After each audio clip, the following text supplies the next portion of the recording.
earmarked to be killed at 3 months old, a near-fatal car accident, a kidnapping, career assassination, and a failed business. Perfect raw materials for sadness and demotivation. How can anyone carve inspiration from such adversity? Raise your hand if you like being happy with a passion. Keep your hands raised if you pursue leadership, inspiring others with the same passion. You see? Everyone wants to be happy. But research shows 2 out of every 3 people feel they still lack it or they're still searching for it. But see if you can spot the clues in my story that shaped my mindset around adversity and inspiration that led to happiness.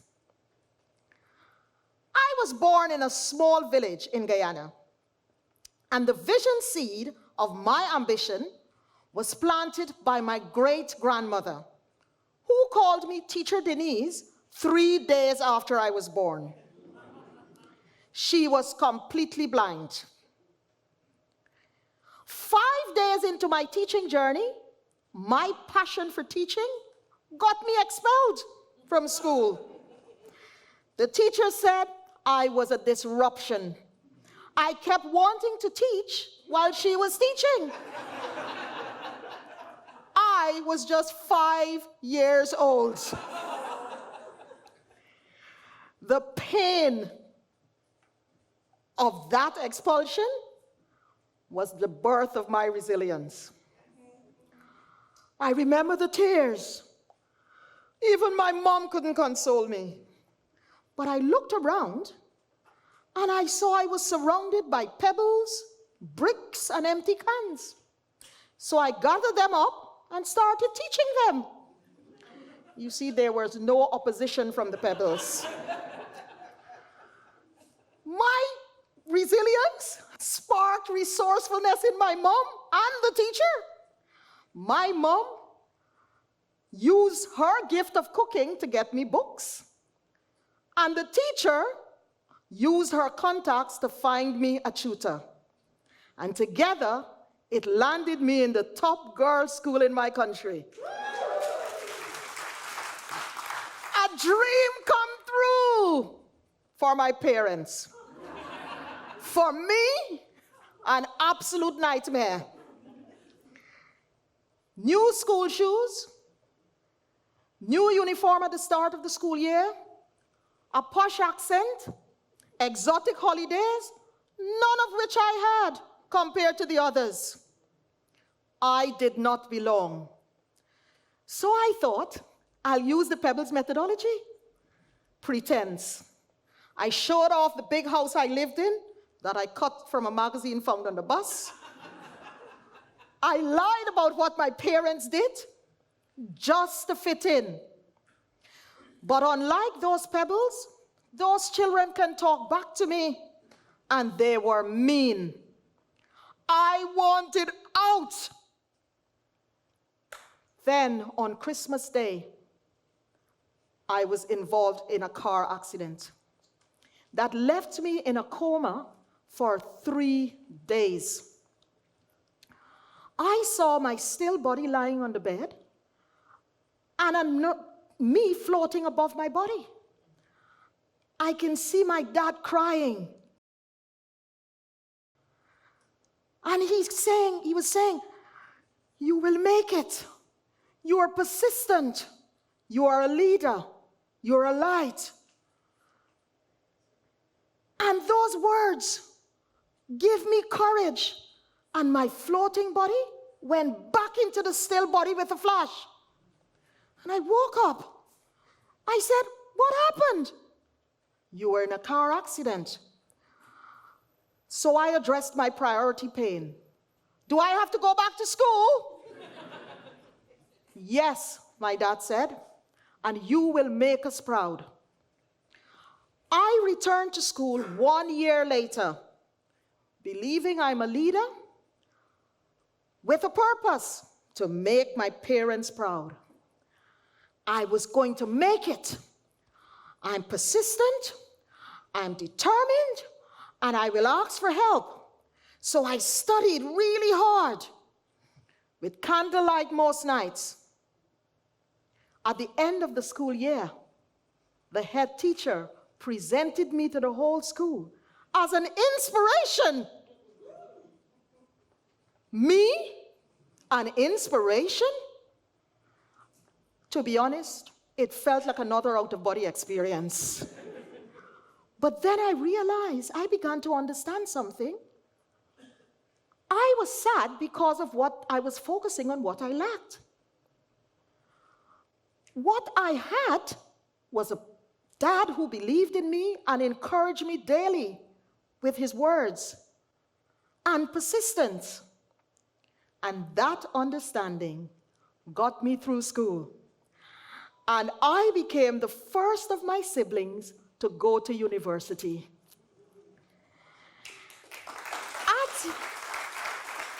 At university, I still had my economic struggles, but by then, I learned to repurpose what I had. So I used the university's library as my study room. One night, on my way home, I felt a hand over my mouth and a knife at my throat. I was about to endure the worst adversity yet. I was kidnapped by a guy released from prison just 3 days prior. 1 hour became 2 hours. 2 hours became 8 hours. 8 hours, 10 hours. I was into the second day. He dragged me into a cemetery. And I had a moment to reflect. I thought, what have I got in my hand? And I realized the most important asset was my life. And I was about to lose it. I thought, what else have I got? I've got my faith, God, a present help in times of trouble. So I prayed, oh God, please, if you save my life from this man, I promise I will live my life to be of service to others. It was silent. Even the sneeze of a mosquito would have sounded like thunder. And he looked at me. Relax, everybody. He didn't kill me. I'm still here. The only thing he killed that night was my taking life for granted. After that, I lived my life with an attitude of gratitude, looking for opportunities to be of service to others. 8 years later, I walked into an English classroom, my first day of teaching, and a little girl said, "Are you a science teacher?" I said, "Yes, I am. But I thought you were a dinner lady." That made me curious. That's when I realized that there was nobody looking like me in leadership. And I thought, a new project to be of service. I'm going to inspire this girl. So I started chasing leadership titles. Rejection, rejection, until a leader said to me, "Dennise, you are not leadership material."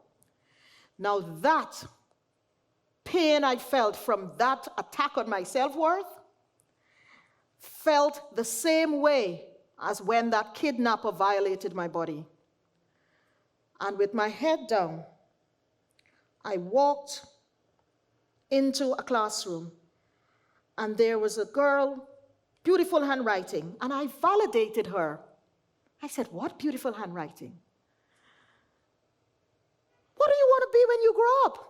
A teacher like you. That was my biggest mindset shift. I was chasing titles to be an inspiration, when in fact, I was inspiring that girl every day by just being an excellent teacher.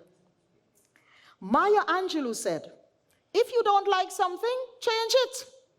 If you can't change it, change your mindset. So I changed my mindset around inspiration. I thought I will inspire by being of service and pursuing being an example of excellence. That girl became the first in her family to go to Oxford University, and she's now a deputy head teacher in a London school. Me, the title started chasing me, and I was chasing being an example of excellence. After 24 years plus, I was ready to extend my influence. So what did I do? I just looked at everything that I had in my hand, and I reflected, reassessed, and repurposed it into a leadership development kit to help people to be an example of excellence. And when one person said to me, Dennise, you woke me up. I felt as if I was dormant for 40 years. But you inspired me. You're living your purpose. I thought, yes. Happiness. I felt great. 3 years in, no contracts, no money, and a letter from the bank saying, we are about to repossess your house. I thought, no, I'll go back to what I was comfortable with, my teaching. And my logo was sitting on my table. And my mom said, what is this? I said, it is sharing success with the next generation. It's about leadership. And what my mom said to me in tears, she said, wow, you know, when I was 3 months pregnant with you, your dad and I made a decision to abort you. But your dad had a dream. He dreamt the little girl was carrying a torch, and hundreds of people were following her. She's going to be a leader. She's going to be a light. I froze. And then my mom said, but I rebooked. And I had a dream the night before that this little girl was chasing me. And I thought, she is persistent. And I canceled. In that moment, my whole life rippled before me. The accident, the kidnapping, the career problems, I realized they were all seeds of inspiration for me to be that leader and light, that type of leadership adding value to others. I got up and I thought, I have it already. What's needed to continue my journey? I've got persistence. But everyone has the ability to be an inspiration, because all of us have struggles and have happenings in our lives. They are seeds of inspiration. All you need to do is to step back, reflect, reassess, repurpose, and use what you have to grow yourself and add value to others. Martin Luther King said, you don't need a degree to be of service. You just need a heart filled with love. So be that light, be that leader, and let someone else follow your flame. Thank you.